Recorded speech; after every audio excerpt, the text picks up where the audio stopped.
Good evening, everyone. In the tumultuous waters that are nerd fandom, we offer safe harbor, a taste of the eclectic. Welcome to Geeky Port. I'm Keith with Jamie and Maxie. Tonight we're going to be talking about horror movies. So, I think we'll start with monster movies. Like some of our favorites.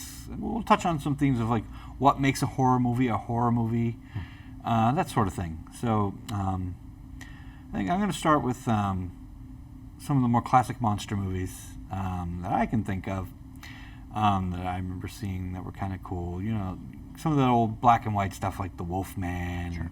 You know, stuff my dad showed me when I was a kid. Creature of the Black Lagoon. Creature from the Black Lagoon. I remember when that was on like the first time that came on like actual television.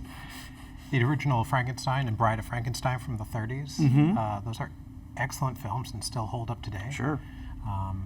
And of course, like more dynamic than like your average monster movie of its time, because of course the monster of the story, the antagonist, is really Dr. Frankenstein, not the monster. Like the monster is just a victim of circumstance. Right. Yeah.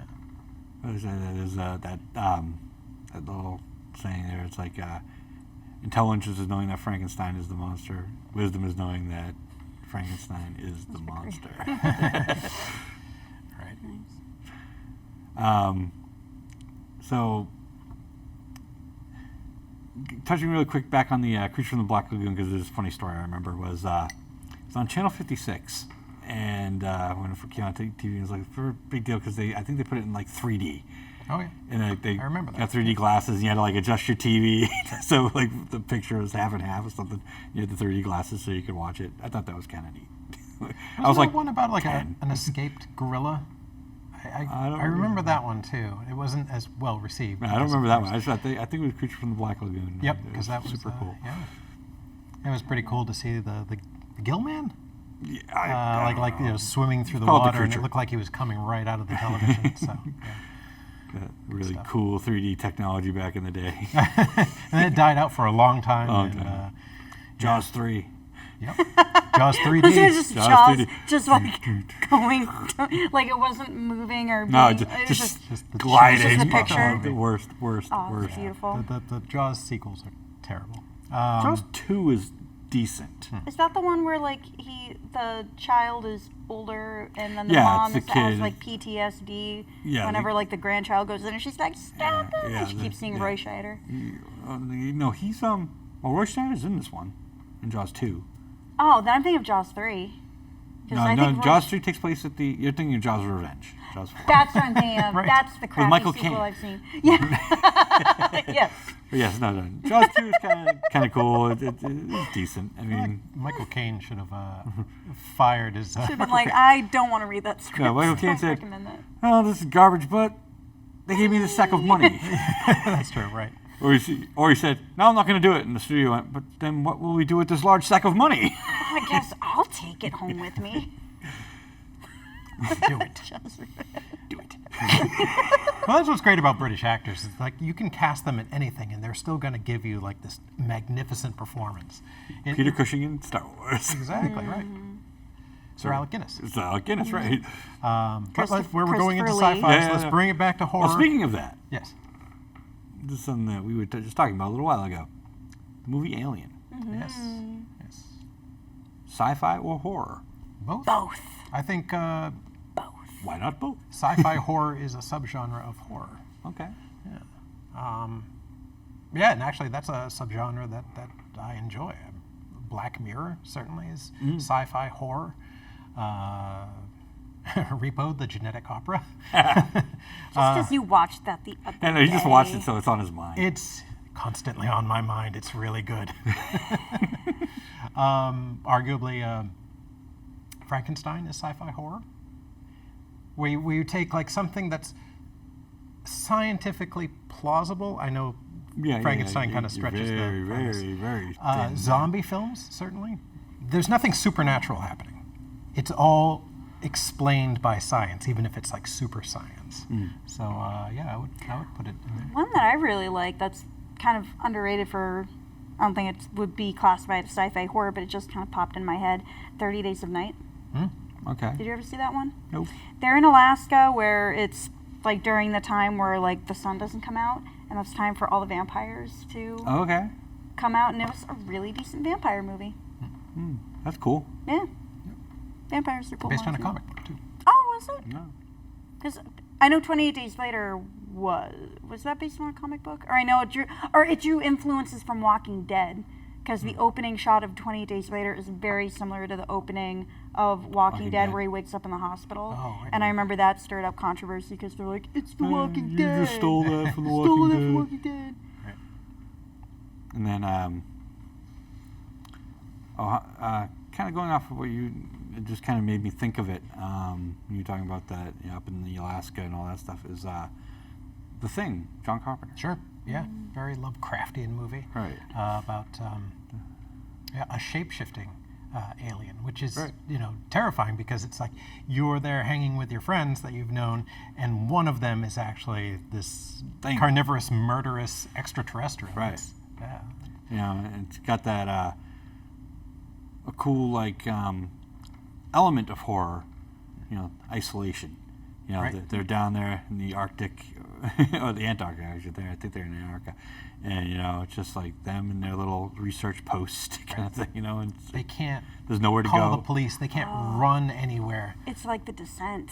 Did you guys see The Descent? I did not. It's about like these 5 women who go spelunking in a cave, and there are these cave creatures. And they're blind, but their vision is based on like they can only see if somebody moves. Okay. And it is terrifying, and like I'm not claustrophobic, but it makes you Makes you feel that way? Oh my god. And it was really well done. And That came out in I think 2005 or 2006. actually, and that just thinking about that whole concept of isolation and all that stuff just brought me in my head to The Shining. Yes. Right. Yep. That's like the classic of that kind of theme. Where they're just there in the hotel by themselves. Sure. It's iconic now too. Such a creepy movie. Oh god. So much with red rum and Jack the Nicholson come play is with us. amazing. Speaking of Kubrick, 2001 definitely has that horrific element when Hal? Hal gains sentience and rebels against. I'm sorry, David. I can't do that. Right. So like, there's can't do nowhere that, for Dave. Dave to go, and he can't, control the machines because they're being controlled by another Open the worldly pod bay force. door, Hal. I can't Right. do that. Ugh, I Sorry, didn't want to touch Dave. my cell phone I for can't like do that. days after that. I'm like, oh, and speaking of Kubrick and sci-fi horror, one of my favorite movies, Clockwork Orange. Oh yeah. That's classified as sci-fi horror. Sure, I can see that. So much brutality, and then Oh, yeah. it's but the messed up part in it isn't really the violence. It's the Ludovico technique of them brainwashing him to Yeah, like right. not be violent. Right. Like that's the most disturbing part Right. of that movie. Losing your sense of self is definitely like a horror movie trope. You see that in zombie films, certainly. Yeah.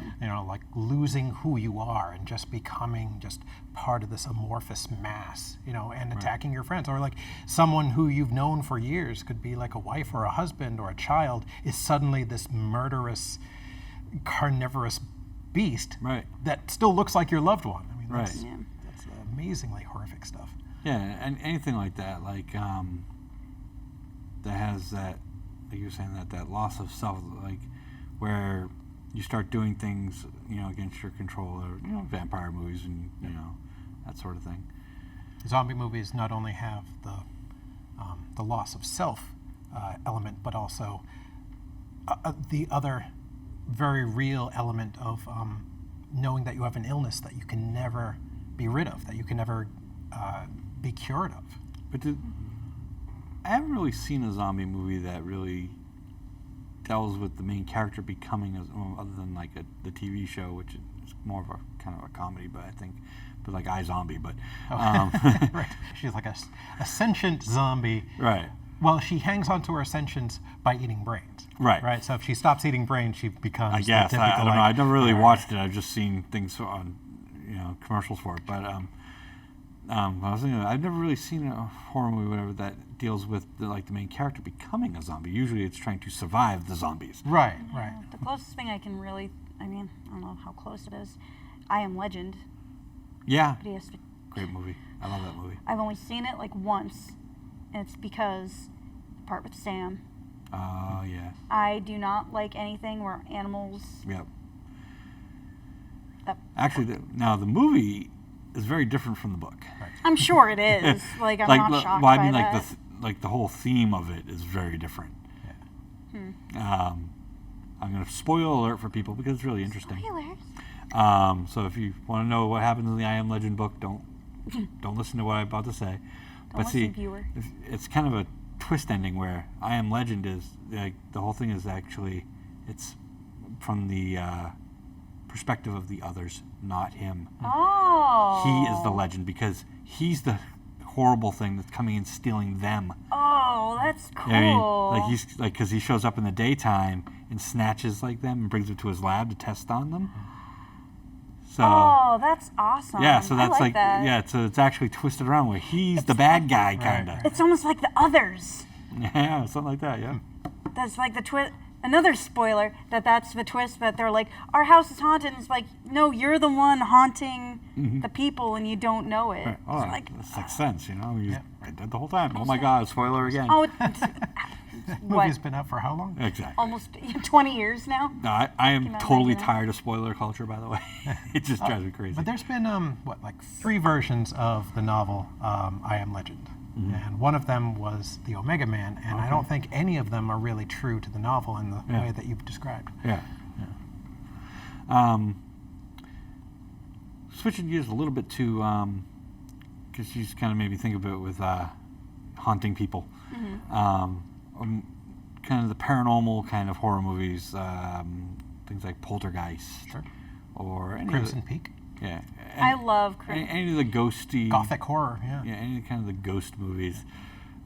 Even though Crimson Peak, and they say it in the movie, it's not really a ghost story. It's a story that has a ghost in it. It's not exactly about the classified as horror. And when you watch it, it's more like an homage to like Gothic horror romance, and yeah. like Gothic films, and it's very Hitchcockian the way it's shot. Because when I saw it in theaters, and the first few minutes I'm like, okay, and then when I saw what he was trying to do, I'm like, okay, Guillermo del Toro, I see your game, and I appreciate I this. see what you're up to. And here. he, by the way, Guillermo del Toro makes amazing movie monsters. Oh yeah. Pan's Labyrinth is one of my Shape of Water. favorite movies, and the Fawn and the Pale Man in Pan's Labyrinth are beautiful and scary. And yeah, Shape of Water, which was based like because he drew inspiration from Creature from the Black Lagoon and loved him, and Abe Sapien and all the monsters in Hellboy. Sure, yeah, the first 2 Hellboy films. Yeah, he has a very monsters are specific look to his monsters. Like you could just Beautiful. show an illustration That's of a a monster Toro. he's designed. Yeah, They're beautiful. I love his monsters. yeah, They he's make such a me great happy. filmmaker. He definitely deserves The Oscar he won, the Oscar for Best Film and Best Director. and Best Director for He yeah. won both of those. Excellent. Yep. He deserved it. Yeah, I think is that the first time a horror movie, arguably a horror movie, Shape of Water, has won an Oscar? Silence of the Lambs won in 1990. But is that a thriller, like we were talking before? It's classified as horror, though. Hannibal Lecter is considered Yeah. a horror movie icon. So yeah, I think we And decided Buffalo Bill. that horror could be a subgenre of thriller. Thrillers, yeah. So yeah, I remember back in 1982. I was a very young lad, and my older siblings brought me to see Poltergeist in the theater. That scared the living hell out of me for like the next 6 years. Yeah, just so much nightmarish imagery. The man peeling off his face in the mirror, the clown that I was comes to 8. life. No, I saw it in the theater too, so I wasn't that much older. You were so. probably like 12 or something. Right. The tree Yeah, the that tree. comes Robbie, through the come window. on. It just, yeah, and a lot of that is from the perspective of like a child. So it's like seeing it as a child is like Right. doubly scary.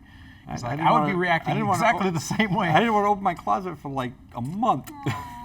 All the corpses. Yeah, that- the pool. that come out of the swimming Yeah. I think pool. those were real, too. I think they Yes. use real skeletons. Real yes. skeletons, yeah. Because ironically, buying an actual skeleton would be cheaper than buying a plastic skeleton. Weird. Yeah, you I don't think- ask where they came from. I'm trying to remember the actress's name, but she was like, yeah, I think Steven Spielberg told me that like after After the they fact. filmed it. Oh yeah, And by I the was way, like, those were I'd real. be so mad. I'd be like, thanks, What? thank you, thanks Yeah. Spielberg. Can't have you. I mean, there's something to be said for method acting, but you can't have your actors like Not unknowingly like vomiting be and fainting on Right. the set. No, gross. many years ago, I can't remember the name of this movie. It was bad, but it kind of goes with the ghost thing, but like a modern take on it because it was all technology stuff. I think it was originally in Japan, and they remade it for America. Okay. I can't, for the life of me, I can't The remember. Ring? Not The Ring. Oh, that was. Grudge? This one was like, Oh, I'm ignorant. because wherever there was like a signal, like a cell phone signal, the ghost guys could come. And the only way to block it out was like red tape or whatever, like on the Must like have missed on the that windows and stuff. It was pretty creepy. It was kind of creepy, but it was really interesting. Like so, whenever because it was almost like interdimensional kind of like. So whenever there was a signal, they could show up and like the people escaped and they went up into the mountains where there was no signal and they could live because the thing couldn't get them. And like so, these things took over everywhere in the real world. You know, because they could appear wherever there was a signal, but where there was no signal, they couldn't appear. It was weird. I can't remember the name of that movie now, though. But I brought Kara to see it years ago because she really wanted to see it, and I'm it gonna have to was really Google. it was kind of bad. And I was like, it's kind of lame, but Oh, so Yeah. it was like kind of recent. Pretty I mean, like last 10, 15 years. yeah, probably type within the deal? last 15 years or so. Yeah, Oh, okay. Try to find it. in the 90s, I'll find it. maybe early 2000s, probably. Okay. I'll find it. Yeah, but I've noticed that technology is more prevalent in today's horror films than like supernatural horror, just because I think it's something we can relate to. Right. For example, the Child's Play remake that's out right now features a doll that's not possessed by the ghost of a serial killer, put there by a voodoo ritual, but is rather like a Google Home. Thing goes. Oh, so AI go berserk. Siri, yeah, Alexa type device that just happens to look like a doll that can control everything in a person's house. So that's like a kinda legit neat. fear because we are kind of like wary of being spied on Right. by a device in our house. So, I mean, personally, I like the idea of, a serial killer. I was gonna say, I mean, I get it because technology is scary in general, but I like the original idea. Well, Brad Dourif had such a great voice for Chucky. Like that Is was Mark so- Hamill Mark doing the Hamill voice is now? Chucky. Hamill is the Okay. voice for Chucky, right? But he doesn't But do I like Brad the Dourif. the madman cackle because Right. it's just a device Right. that is malfunctioning Right. rather than Something evil. a gleeful serial killer Right. that is trapped in a doll's body. I like that. I like Brad Dourif. Sorry. But So, There's a lot of sci-fi and horror films. all right. So this is great. And then obviously another kind of interesting genre of horror movies from way back kind of in the heyday of in like the 50s is like that sci-fi horror kind of monster Like Alien movie. Invasions? Like alien Or invasion giant movies. monsters. Giant monsters, alien invasions, I mean, the two can giant go hand in hand. insects, them. Right, you because know. back in the day, all you needed was like a meteorite, a radioactive meteorite, just like landing on Earth or passing by the Earth, mutating a particular creature or Right. group of creatures, and then movie. Right. It's a Well, movie. That's a lot just of the the cause. alien invasion ones too, or like Invasion of the Body Snatchers and the Blob and everything. Oh, yeah. How that was just like a big giant metaphor for fear of communism. Right, yeah. It's like it was just like pure Fear of the other, McCarthyism, and it's right. like, oh my God, like it could be Russian, it could be I don't know, and it's like, ugh. Not knowing who to trust. Yeah, the pod people, that predates the thing. So it's Yeah. like that concept that someone that you know might not be who they actually look like. Right. Yeah. They could be anyone. They could be a spy. They could be Russian. They could be a commie spy. Oh my That God. was the central theme of the sequel to Starship Troopers, Oh. which was not that good. Didn't I see mean, I'm shocked. A sequel to Starship Troopers is not grade A film. the third one was better. I guess that would probably fall into the category of sci-fi horror because you have these giant spider-like insects. The arachnids. The arachnids, right? Bugs. But no, the second movie was basically just a retelling of The Thing. Oh, okay. Like an arachnid had inhabited the body of one of the Marines. Ah, okay.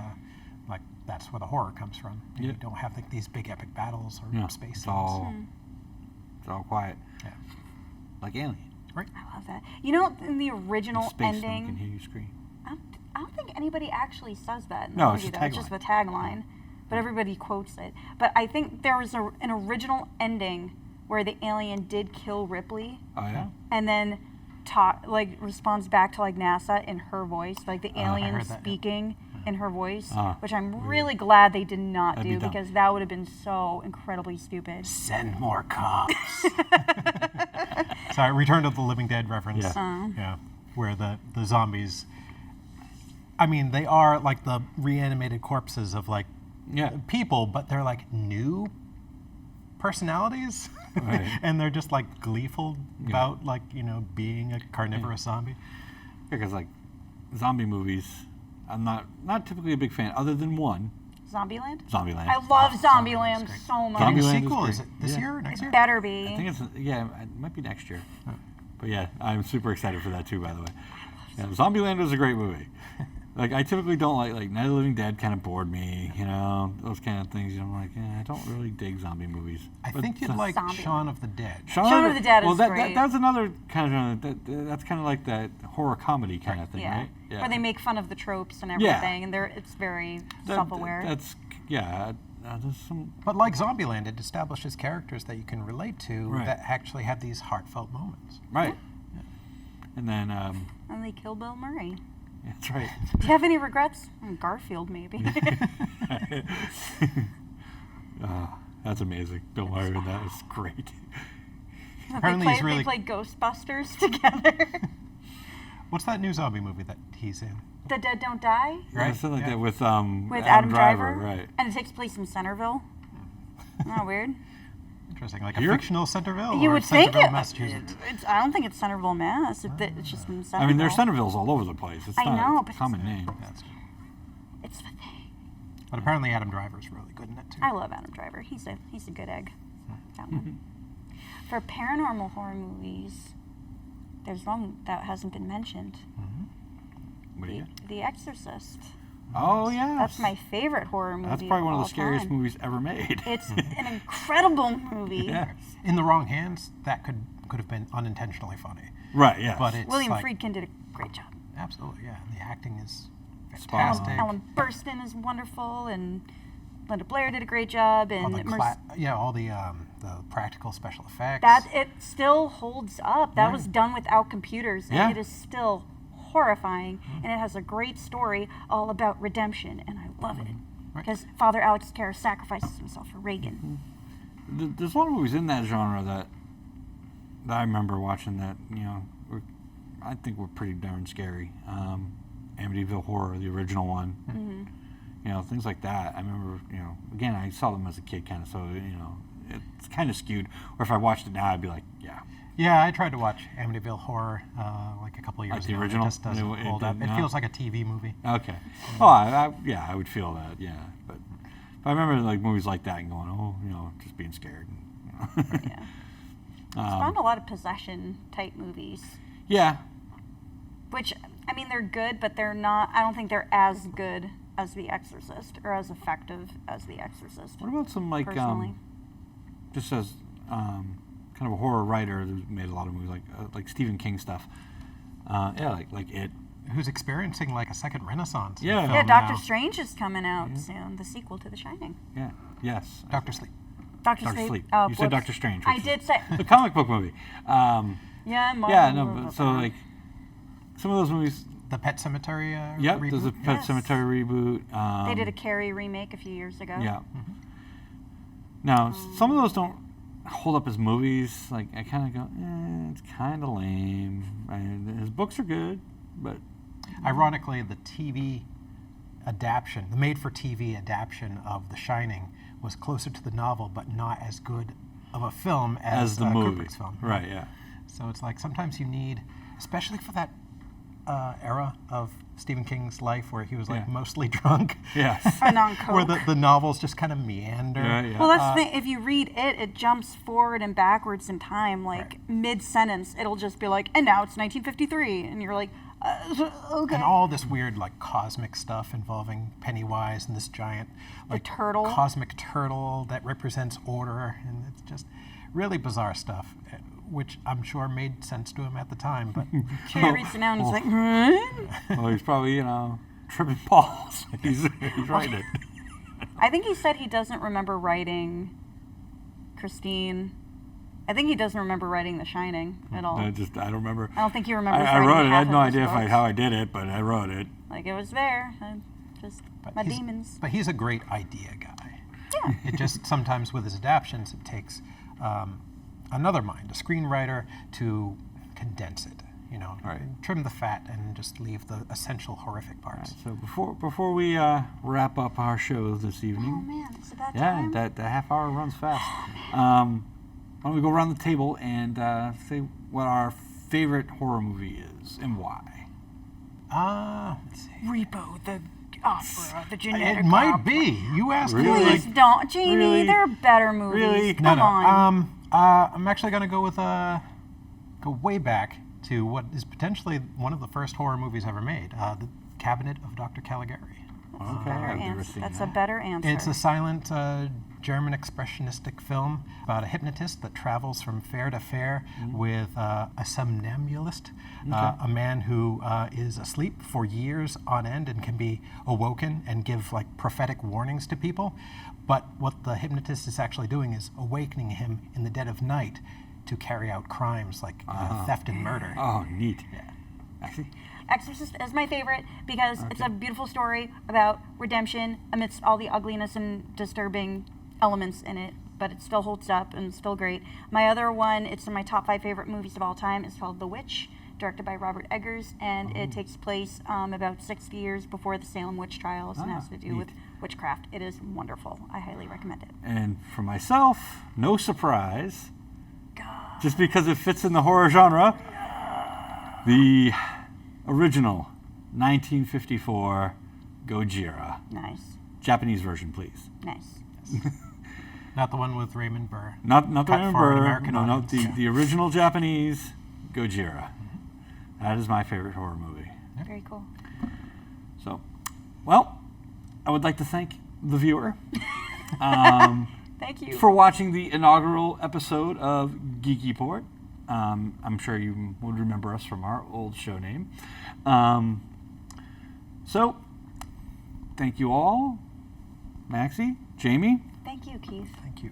Well, thank you. and Thank you. stay awesome, everyone.